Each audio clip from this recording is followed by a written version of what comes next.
6 months before COVID changed the world. Before the lockdowns, before the panic buying, before every government on earth started printing money like it was going out of style.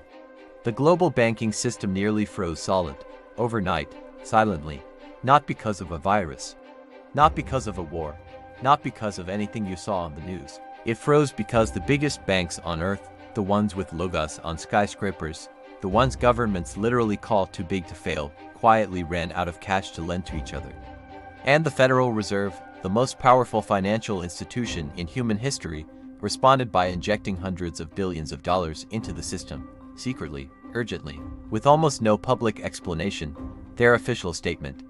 A technical disruption, a coincidence of calendar events. Routine plumbing maintenance, except it wasn't routine. Because the emergency injections didn't stop after 2 days like the Fed said they would. They stretched into weeks, then months, and by the time COVID arrived as a convenient explanation in early 2020, the Fed had quietly pumped over $4 trillion in cumulative emergency liquidity into this one obscure corner of the financial world. $4 trillion. And mainstream media. Almost complete silence. So today, we're pulling back the curtain on the September 2019 repo market crisis, what actually caused it, what it revealed, and why it completely reframes everything you think you know about what happened in 2020. Because here is the question nobody asked loudly enough. What if major banks were already quietly insolvent, and COVID just gave everyone cover to explain it away? Stay with me, because the answer changes everything. Before we get to the crisis itself, you need to understand one piece of financial plumbing that almost nobody talks about, the repo market, short for repurchase agreement market. Here's how it works. Every single night, not weekly, not monthly, every single night, the largest financial institutions in the world lend each other massive amounts of cash on an overnight basis. One institution needs short-term cash to fund its daily operations. It goes to another institution, the money market fund, a rival bank, a corporate treasury, and makes a deal. It hands over US Treasury bonds as collateral. In exchange, it receives cash. The next morning, they reverse the transaction, and the borrower pays back the cash plus a tiny sliver of interest. That rate is called the repo rate. Repeat, every night, across thousands of institutions. Trillions of dollars changing hands before you wake up. The repo market is the heartbeat of global finance.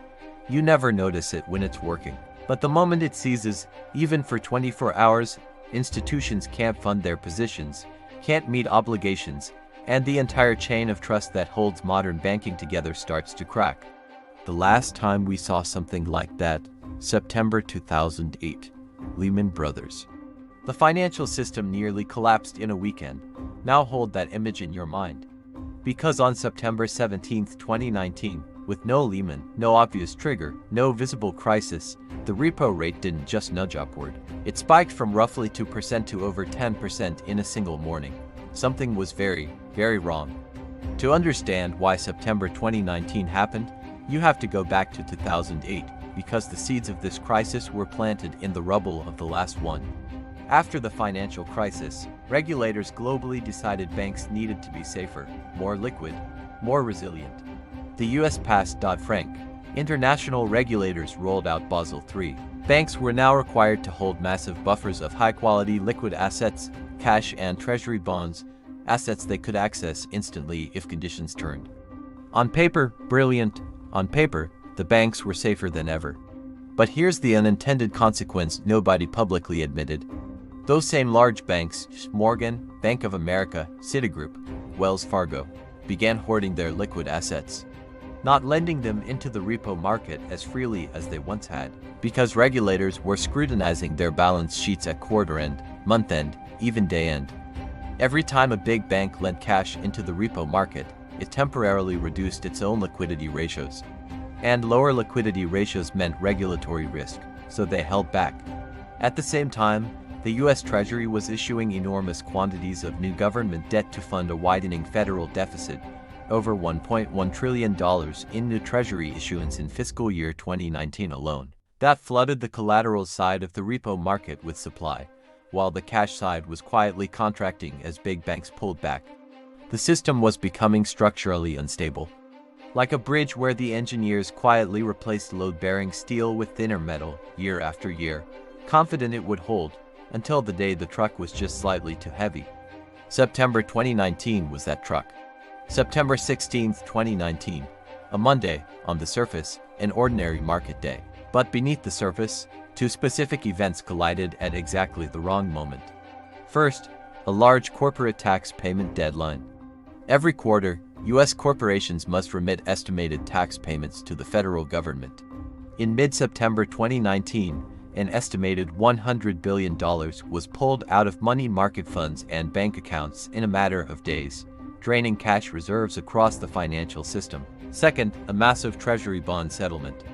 The government had just auctioned tens of billions in new debt, and settlement day arrived simultaneously. Primary dealers, the banks required to purchase treasury debt, needed enormous cash reserves to complete those settlements, reserves they suddenly didn't have. Two drains on liquidity, same week, same days. And the big banks, who might normally have stepped in to lend cash into the repo market and smooth things over, didn't.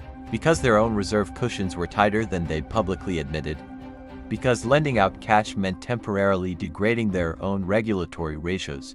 Because, in the language of Wall Street, they were not in a position to intermediate.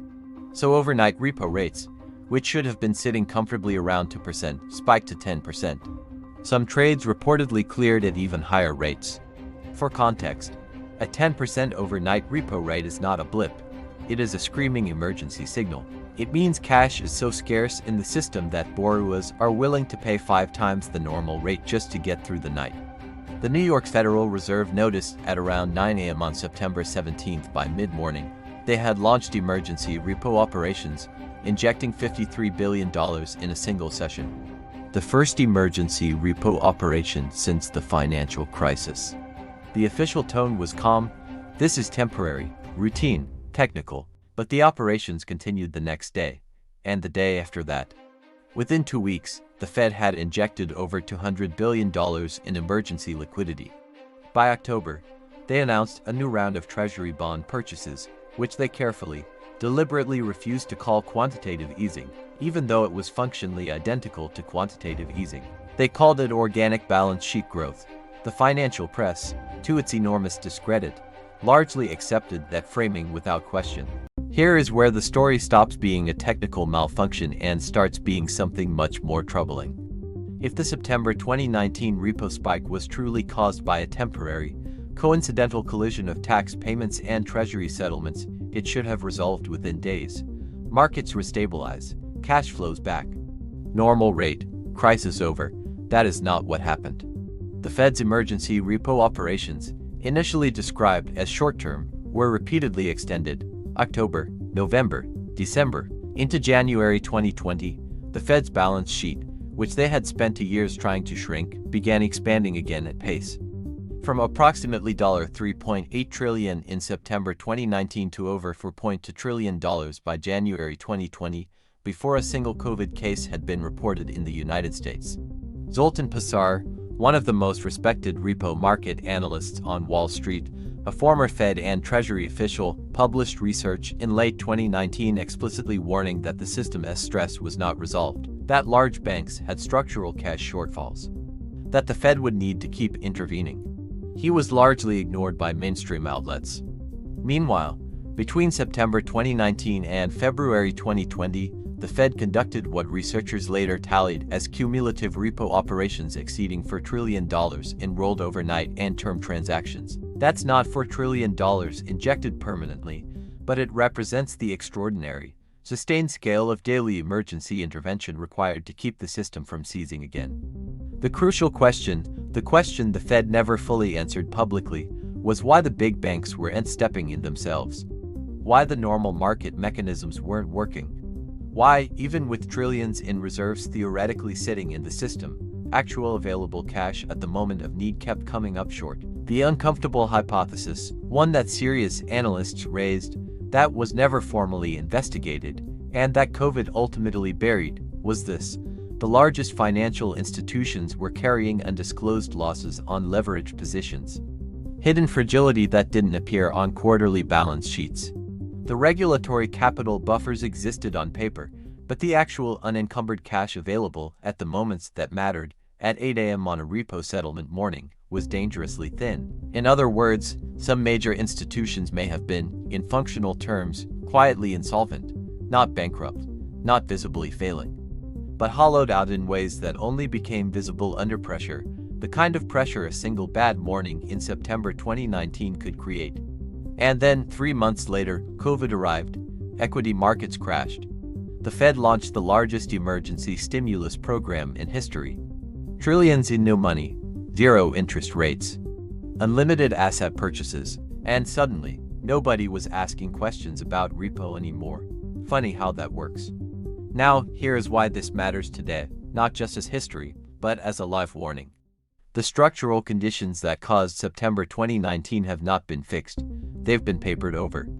After COVID, the Fed injected so much liquidity into the system that repo markets went the opposite direction, flooded with so much excess cash that overnight rates briefly went negative in 2021. The plumbing was overwhelmed in the other direction. But as the Fed raised interest rates aggressively through 2022 and 2023 to fight inflation, the fastest rate hiking cycle in 4 decades, repo market stress quietly returned. In March 2023, Silicon Valley Bank collapsed in 48 hours. Signature Bank failed. First Republic was seized. The proximate cause in each case, a rapid, confidence-shattering bank run. But the underlying cause, unrealized losses on bond portfolios, mismatched durations, inadequate liquidity, was a near-perfect echo of the hidden fragility thesis from 2019, and the numbers are striking. As of late 2023, U.S. banks collectively held an estimated $650 billion in unrealized losses on their bond portfolios, losses that don't appear on income statements but represent real, tangible impairment of capital, the same kind of quiet, off-balance sheet fragility that repo markets briefly illuminated in September 2019. Meanwhile, the Fed's reverse repo facility, where money market funds park cash with the Fed overnight instead of lending it into markets, peaked at over $2.4 trillion in 2022. That is $2.4 trillion in cash that chose to sit idle rather than circulate. The same hoarding instinct, the same loss of interbank trust. Different direction, same disease. The pattern repeats, the warning signs repeat, and the institutional response, reassuring language, technical explanations, emergency tools deployed just fast enough to prevent visible collapse, repeats too. So let's bring this home with 3 things you should carry forward from today. Takeaway 1. The repo market is the most important financial system you've never heard of. It is the overnight foundation on which the entire edifice of modern banking rests. When it wobbles, even briefly, it is a seismic signal, not a technical hiccup. The September 2019 spike was the financial equivalent of a major fault line shifting. The earthquake that followed came later. Whether COVID triggered it or merely accelerated something already in motion is a question history hasn't finished answering. Takeaway 2. Technical explanation is often the language of concealment.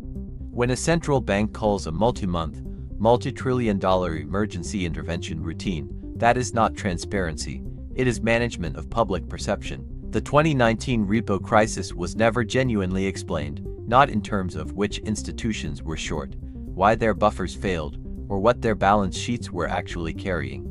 We were given vocabulary designed to prevent panic, not produce understanding. Be skeptical of tidy official explanations for messy financial events. Takeaway 3. Systemic fragility doesn't announce itself.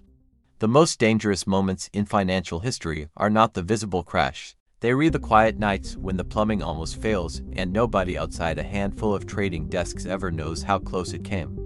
September 17, 2019 was one of those nights. It should have generated congressional hearings, investigative journalism, and serious public debate. Instead, it generated a Fed press release and a news cycle that moved on by Thursday. And here is the warning I'll leave you with. The conditions that cracked in September 2019 over-leveraged institutions, thin real liquidity beneath thick reported capital, a repo market dependent on trust that evaporates under stress. Those conditions were not eliminated by COVID stimulus. They were deferred. The next time overnight lending ceases, the Fed's options for emergency intervention will be more constrained. Its credibility more fragile. Its balance sheet already distended. The room to maneuver smaller. We were given a warning in September 2019, a clear, loud, unmistakable warning. Most people never heard it. Now you have. If this video gave you a new lens for understanding what is happening in financial markets, hit like. It genuinely helps this channel reach people who need to hear it. Subscribe if you are not already, because this is topic 6 in a series that goes much deeper. Next video, we're going inside the 2020 Fed intervention, the actual mechanics of what they did, what it cost, and what it quietly transferred from ordinary people to financial institutions. And drop your questions in the comments. Seriously, what part of this did mainstream coverage get wrong? What do you think really happened? I'll see you in the next one.